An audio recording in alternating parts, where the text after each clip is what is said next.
There was a house on the outskirts of Ashwood, a house people whispered about but no one dared to enter. Its windows were blackened with dust, its paint flaking like old skin, and its doors chained shut. For decades, it had stood silent, watching over the town like a decaying sentinel. But that silence ended the night a group of young friends broke the chains. The ringleader was Lena, a stubborn girl with a fascination for the paranormal. Her best friend Jonas followed, nervous but unwilling to leave her side. Then there was Clara, who laughed at fear as if it were a joke, and finally Ethan, who carried the flashlight, his hand trembling as he tried to mask his dread. The door groaned as they pushed it open.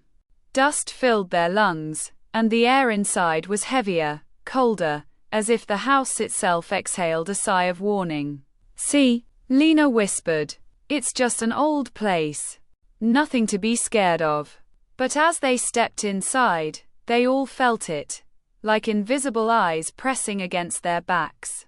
The first thing they noticed was the sound. A faint whisper that seemed to leak from the walls themselves. At first, they thought it was the wind, but there was no wind. The voice was too sharp, too precise. As if someone was speaking just beyond hearing. Jonas froze. "Did you hear that?" Ethan raised the light toward the cracked wallpaper, and his face paled. The wallpaper was peeling. But underneath were strange symbols, scratched into the wood itself. Circles, spirals, eyes staring in every direction. Clara grinned nervously. "Okay, that's creepy, but still just graffiti, right?" The whisper grew louder. And then it laughed. Not human laughter. Thin, hollow, like the sound of glass breaking underwater. The friends stood frozen until Lena forced herself forward. "It's just in our heads," she said. "We came here to prove this place is harmless." They entered the main hall.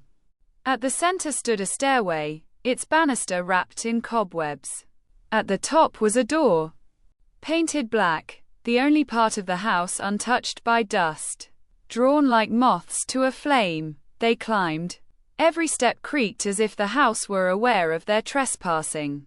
The whispers followed them, changing, sometimes calling their names, sometimes repeating their thoughts before they even spoke them aloud.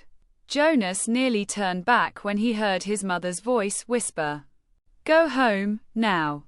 But Lena pressed on. At the top, the black door waited. She reached for the handle. The metal was ice cold, burning her skin, but she forced it open.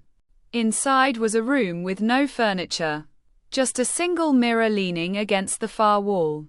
It was cracked down the center, and in its fractured reflection, their faces looked distorted, eyes too wide. Mouths stretched, features subtly wrong. Clara laughed again, though this time it was strained. "So, this is it? A creepy mirror, that's all." But the reflections began to move. Their mirrored selves did not mimic their actions. Instead, the reflections smiled, even as the real group stood frozen. Then, slowly, the mirror Lena raised her hand and beckoned them forward. Ethan dropped the flashlight, the beam rolling across the floor. Shadows leaped like flames, and for the first time, they realized there were more than 4 reflections in the glass. Dozens of figures crowded behind their mirrored selves, their faces pale, their mouths whispering the same words in unison. "Stay with us." The door slammed shut. Jonas grabbed the handle, pulling with all his strength, but it wouldn't budge.